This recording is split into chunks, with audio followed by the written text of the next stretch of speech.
এখন আমরা দেখব নির্ণায়কের ধর্ম। নির্ণায়কের প্রথম ধর্মটা হচ্ছে, যেমন একটা নির্ণায়ক ডি সমান A1 B1 C1 A2 B2 C2 A3 B3 C3। নির্ণায়কের প্রথম শর্তটা হচ্ছে পাশাপাশি দুইটা সারি অথবা দুইটা কলাম যদি নিজেদের মধ্যে কি করে স্থান বিনিময় করে, তাহলে তাদের মানের কোনো পরিবর্তন হবে না, তবে চিহ্নের পরিবর্তন হবে। যেমন এইটা হচ্ছে আমাদের প্রথম কলাম, এটা হচ্ছে আমাদের দ্বিতীয় কলাম। এরা যদি নিজেদের মধ্যে জায়গা পরিবর্তন করে তাহলে কি হবে না, নতুন যে নির্ণায়ক আছে সেটার মানের কোনো পরিবর্তন হবে না, তবে চিহ্নের পরিবর্তন হবে। যেমন ডি প্রাইমটা তাহলে কি হবে, এটা প্লাস ছিল, এই প্রথম নির্ণায়কটা আমাদের প্লাস ছিল, নতুন যে নির্ণায়কটা হবে এটা হয়ে যাবে মাইনাস, আর জায়গাটা কি পরিবর্তন হবে, এরা চলে যাবে এই জায়গায় আর এরা চলে আসবে এইখানে। যেমন এখানে ছিল B1 B2 B3, এটাকে আমি প্রথমে লিখব B1 B2 B3, আর এটা আমি এবার এখানে লিখব A1 A2 A3, আর C1 তো কারোর সাথে জায়গা পরিবর্তন করেনি, তাহলে থাকবে C1 C2 C3। তাহলে আমাদের কি হলো, এই যে ডি সমান মাইনাস ডি প্রাইম। ছোট্ট একটি উদাহরণ দিয়ে বুঝি। যেমন আমাদের প্রথম নির্ণায়কটা হচ্ছে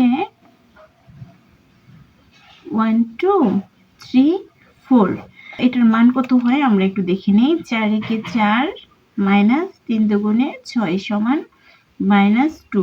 তো নতুন আমরা যে নির্ণায়কটা পাবো সেটা কি করবে, এরা পরস্পর জায়গা পরিবর্তন করবে। তো এই কলামটা যদি আমি আগে লিখে ফেলি তাহলে হবে 2 4 1 3। তাহলে কি হবে, 3 দুগুণে 6 মাইনাস 4 একে 4 সমান 2। দেখেন আমার প্রথমটার মান আসলো -2, দ্বিতীয়টা হচ্ছে 2, তার মানে ডি সমান মাইনাস ডি প্রাইম।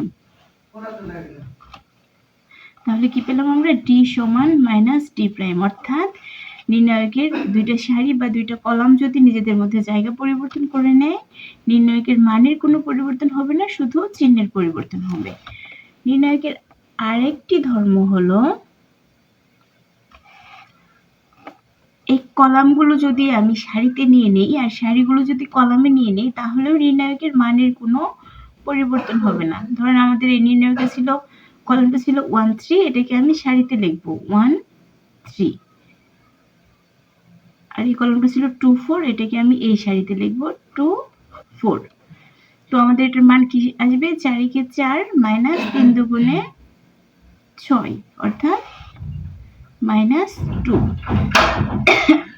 দেখেন আমাদের এটার মান এবং এটার মান সমান, তাহলে আমাদের কি হলো, এখানে ডি সমান ডি প্রাইম হলো, অর্থাৎ সারিগুলো কলামে এবং কলামগুলো যদি সারিতে লিখি তাহলেও মানের কোনো পরিবর্তন হবে না। 3 নম্বর শর্তটি হচ্ছে, নির্ণায়কের যে কোনো দুটি সারি বা কলাম যদি একই রকম হয় তাহলে নির্ণায়কের মান হবে 0।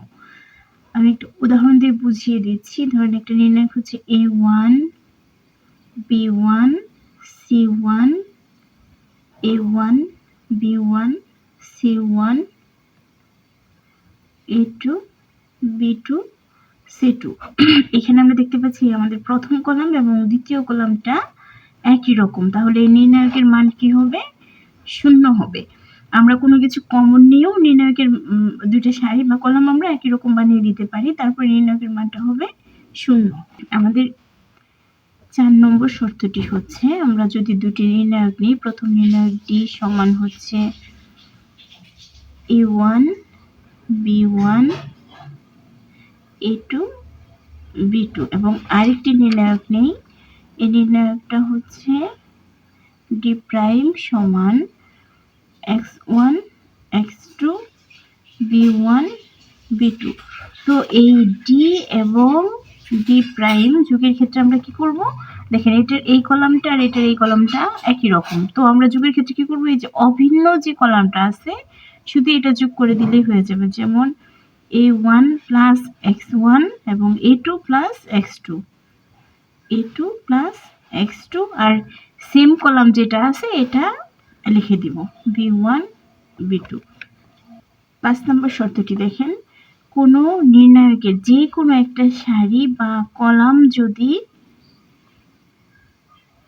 শূন্য হয়, y1 y2 y3, কোন নির্ণায়কের যে কোনো একটি কলাম বা যে কোনো একটা সারি যদি শূন্য হয় তাহলে আমাদের তাহলে সেই নির্ণায়কের মানটা কি হবে? 0 হবে।